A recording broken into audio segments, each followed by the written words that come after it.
Hazrat Abdullah bin Abi Mulaika has reported from Hazrat Ibn Abbas radiyallahu anhu, and he says that he has also heard from his brother Hazrat Abu Bakr bin Abi Mulaika that he reports from Hazrat Ubaid bin Umar. He narrates, one day Hazrat Umar radiyallahu anhu inquired of the Prophet's companions what they know about the verse, would any one of you like it that he would have a garden?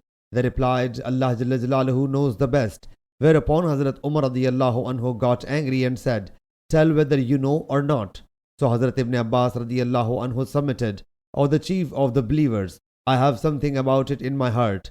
Hazrat Umar radiyallahu anhu said, O nephew, narrate it, and do not consider yourself insignificant.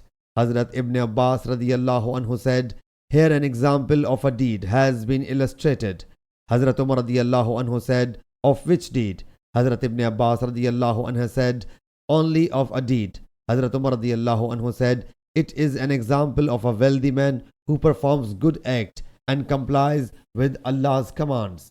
Then the Satan catches hold of him and he starts doing evil deeds till his former good deeds go to waste. Sahih Bukhari, Hadith number 4538.